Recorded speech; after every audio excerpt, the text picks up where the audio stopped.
Welcome to the program, Sarah. Tim, good to have you back. Let's go straight to 18C. Can I ask the first question on this, if you don't mind? Because I want to ask this of Tim. Go for it. If that's okay. Why does the Labor Party want to allow people to be able to be harassed under 18C by not bringing harass into it? Very good point. Nice try, Peter. I was trying to work out how you would get a contrarian angle into this, into a Turnbull government on the International Day for the Elimination of Racial Discrimination, introducing legal reforms to water down racial vilification provisions in Australia. That was a good try. I thought I did pretty well. The reality is, why would Labor let people continue to be harassed by not putting that protection in on 18C? If you're insulted and offended, are you not harassed as well? No, I think you can be insulted, offended and humiliated, but still not be harassed. You can be on this show and be all of those provision, things.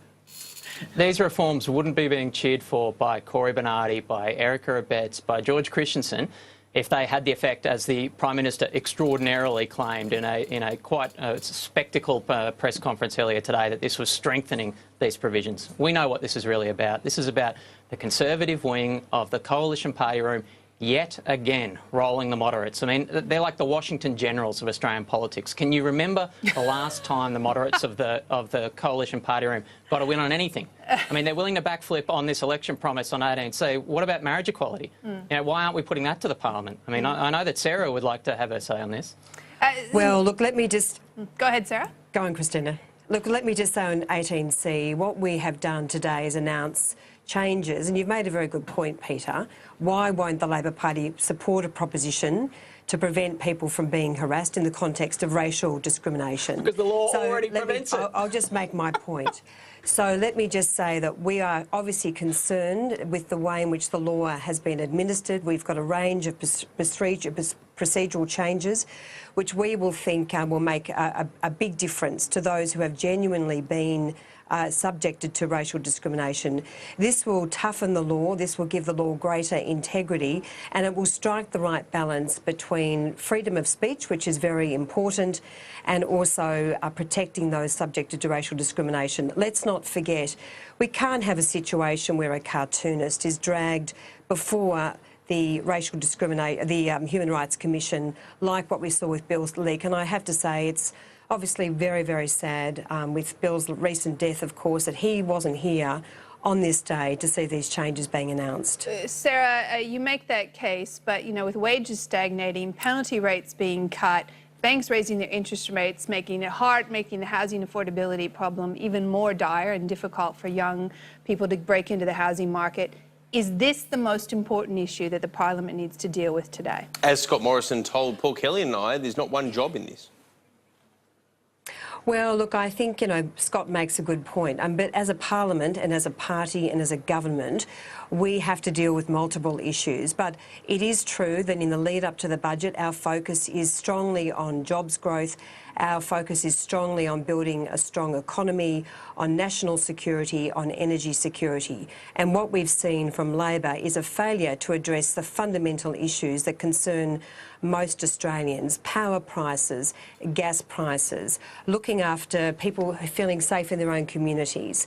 So I think Scott does make a very good point. I think job security for families, one of the reasons that we have our corporate tax cuts, because under Labor's policy we can see they want to shift those jobs offshore by ensuring that companies are not competitive. Again, another switch, seeing Labor very hypocritically having a position to support our corporate tax cuts for jobs and for growth, might I say, and now out of sheer hypocritical politicking, we see Bill Shorten changing his mind. He's changed his mind on the Fair Work Commission, he's changed his mind on corporate tax cuts. We're seeing a very unprincipled Labor Party just politicking, and that's all they care about. Maybe if we harnessed all the hot air in the Coalition Party room on 18C, maybe then attached a turbine to it, we could do something about energy prices in this country. Well, let's not hope it's a 50% RET, Tim, because at the moment, under Labor's policy, you are running off the rails. We are concerned about energy security, and we've seen what's happened in South Australia, and we are not going to let that happen around the country. Tim Watts, can I ask you about what's going on with, well, I guess Bill Shorten's lack of popularity? You guys have got a million issues to pick from. The coalition and indeed the government, the Liberal Party in particular, have had their problems. Yet Bill Shorten's satisfaction rating's in the 20s now. He's a mile behind the Prime Minister on the preferred PM rating, and according to Newspoll, the polls tightened considerably. Not all polls reflect that. We should be fair about that. But the personal ratings of Bill Shorten in all polls are very low. It doesn't get better than this for the opposition. How is his rating going to ever improve if it can't improve in these good times from an opposition perspective? Well, Peter, I think the job of opposition leader is one of the toughest jobs in Australian politics. I think everyone agrees with that. And polls, they may come and they may go. But I can tell you from my first-hand experience of Bill Shorten's leadership, he has done an extraordinary job both for the Australian Labor Party and for this country. Since the 2013 election loss, we were on the mat. We were divided. We were coming off an extremely bruising election loss. He united us. We are a strong, united team behind Bill Shorten. And that's why we've been able to prosecute an effective policy argument against the divided Turnbull-Abbott, Turnbull, maybe Abbott again, maybe Dutton, who knows who later, government. I mean, this is the foundation of the Labor Party's success in opposition, is the leadership that Bill Shorten has provided in uniting our party. Tim, I think what people are seeing, what Australians are seeing, is a leader in Bill Shorten who is completely unprincipled. Even in Victoria, and we're both Victorian MPs, Labor previously supported the East-West Link. Bill Shorten did not even have the guts, the courage to stand up to Daniel Andrews when he abandoned that contract, which cost Victorians $1.24 billion. So whether it's penalty rates, whether it's infrastructure, whether it's 18C corporate tax rates, what we're seeing from Bill Shorten is someone who is only concerned about politicking, and I do believe that that is being seen in the polls. Now, you know, never before have we seen the hypocrisy with penalty rates. So we've seen Bill make a complete shift on the Fair Work Commission, and now these dodgy deals, which is why we've introduced our legislation, and we will introduce it tomorrow, to address these underhand payments which are driving dodgy EBAs and young workers at places like KFC, McDonald's and Coles and Woolies are missing out. Sarah Henderson, I'm quite confident we're going to be discussing and breaking down over coming days the idea of the no disadvantage test in this legislation. But I want to come to that point about principal leadership that you raise. Because on the one hand, we have a Prime Minister who goes to the election saying, we've got no plans to change 18C, who sees no reason to change 18C, and yet today has stood up and put forward legislation to change 18C. Why can't that same Prime Minister, on the basis that there is a movement in the community to support marriage equality, get up and allow there to be a free vote in the Parliament, particularly because he's followed through on his party's policy to attempt to have a plebiscite? Exactly, Christina, particularly Sarah Henderson, because he did try to get it through the Senate and it failed. Why is he supposedly principled on one issue and not on another? Well, look, just reflecting on the point I made about Bill Shorten, I've cited some examples where we are seeing I didn't ask about Bill Shorten, in the we leader asked of the about Labor Malcolm Party Turnbull. who's unprincipled. Now, on 18C, the Prime Minister has said from the beginning that he didn't think it was the most important issue in terms of amending 18C. And of course, there were moves and discussions earlier about doing so, and those moves were dropped by the previous Prime Minister, Tony Abbott. But we can do more than one thing, and this has come to the party room, and things have changed also, So if you can break Christina. one promise, why can't you break another? No, he didn't break or make a promise. He simply said that 18C wasn't as high a priority as job security, as energy security and as national security. That's what the Prime Minister said. I can quote a bit more back at you about what he did say, because he was a lot more particular there. The short answer to your question is the government has no plans to change the Racial Discrimination Act at all. There's a longer discussion about the wording of 18C, but there are no plans to make any changes to it. Okay, thank you. And that was accurate, but that's different to making a promise. But the point I'm making is that we've seen in the QUT case... It's not on the government's agenda. That's another quote, Sarah Henderson. And we've seen in the Bill Leak case some pretty undesirable outcomes as a result of this particular law, and now we've seen the case for change. So we're always, of course, looking at how laws operate. If laws do not serve the community, then of course the government will look, and we will look to amend them.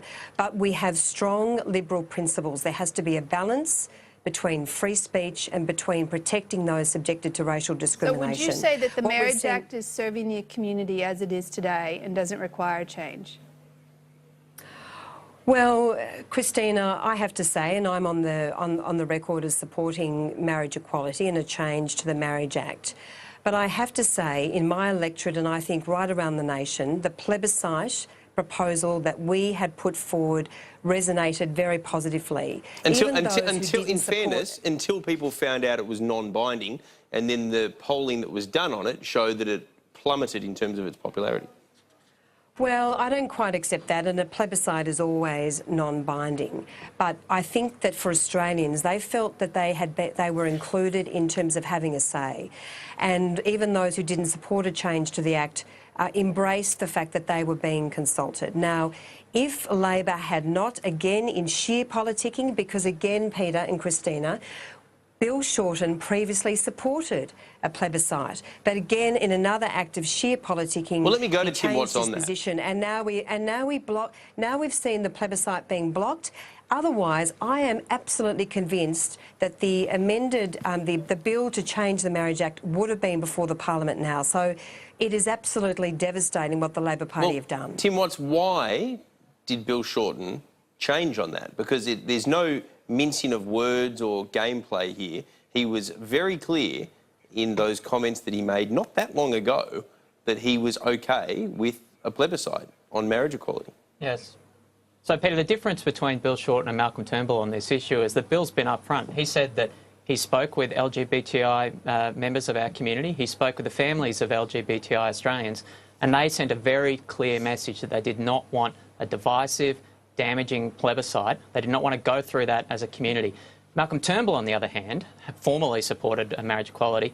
Instead of listening to the Australian people, he's listened to the extremists in his own coalition party room. Well, in fairness, he's trying to get he's trying to get the views of the Australian people via a plebiscite. I mean, you say instead of listening to the Australian people, there is no more direct way than a direct plebiscite to listen to the views of the Australian people, surely. Well, Peter, we were all elected to this place to represent the views of the Australian people, and that's exactly what a free vote in the Parliament on marriage equality would deliver.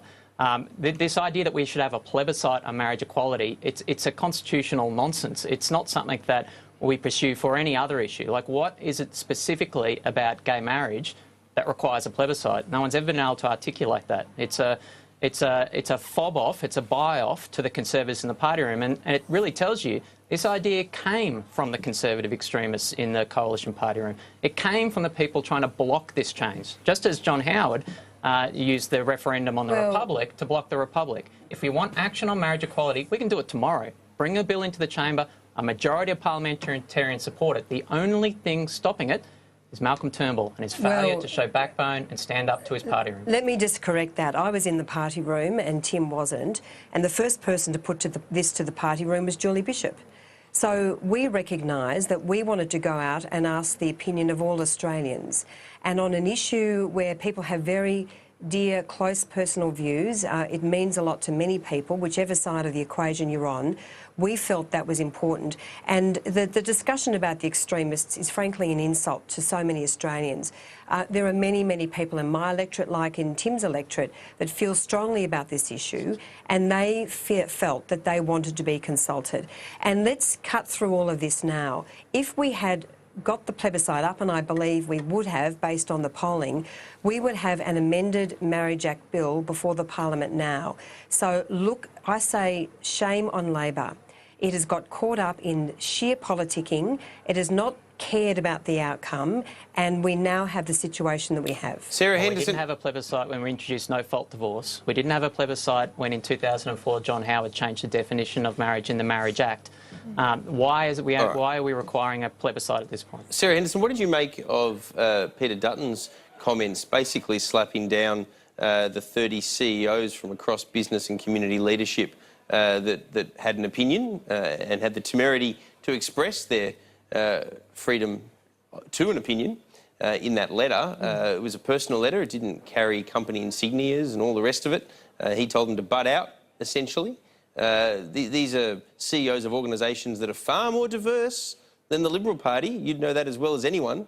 Was Peter Dutton right to slap them down? And should they also butt out of things like, for example, I don't know, political donations? Well, we have a very diverse party room, let me say that, Peter. But on the CEOs Gender speaking diversity? out, Gender diversity in your party well, room? you know, we're a little bit... we have gender diversity, but perhaps not enough women, but that's a whole other topic. I mean, it's very But let me diverse say, compared the to a male CEOs football team, I'll give you that. But really, beyond that, do you really think it's very diverse? Well, as I say, we could do better with women in the party room, that's true. But let me just say, we are a government which supports free speech, and we need to balance that with protecting people from issues like racial discrimination. I support the CEO's right to speak out because it's their free speech right to do so. I also support Peter Dutton's right to speak out as well, exercising his rights of free speech. So what we are seeing is a very healthy, robust democracy at play, and that's what a democracy is all about. All right, well, we'll see if those CEOs continue to speak out or if he had a chilling effect on them. I'm thinking not, but you never no. know. All right, we'll let you two get to question time. Sarah, Tim, thanks for coming Yes, into the I better point. go and get my harmony.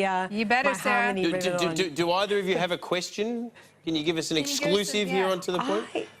I might have a question. I'm still waiting to have that confirmed. Well, Sarah will have to wait and see whether she's a subject of a question, as Julia Banks was after our last session here. Here we go. All I right. would welcome it, Tim. Thanks Bring for that. it on, Tim. Bring it on. I'll be waiting for you. Thanks to both of you. Cheers.